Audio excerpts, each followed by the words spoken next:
ఇది ఆయిల్ కార్లు పెట్టేదంటే పెడతాడు ఇక ఇట్ట అడ్డంగా పెడతాడు అన్న కారు మామూలుగా అది అది కాదు నీ ఫోటో మనోడు తీసేవా మనోడు తీసేసాడా పర్మనెంట్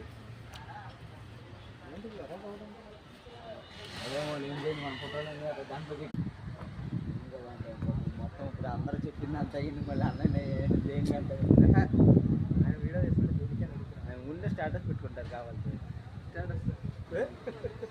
పెట్టుకుని ఏం చేస్తాడు వండి సవనార్లో పట్టుకుంటుంది అవి పెట్టుకుంటుంది అంటే పైకిచ్చిది అన్న కారు మంది ఎక్కేం పర్లా అదేమంటే ఇన్సూరెన్స్ ఉంది క్లెయిమ్ చేసుకుంటాడు ఏంటి కారు దగ్గరే అదే నాకు అర్థం కాలేదు ఈ ఆయిల్ ఏంది ఎంత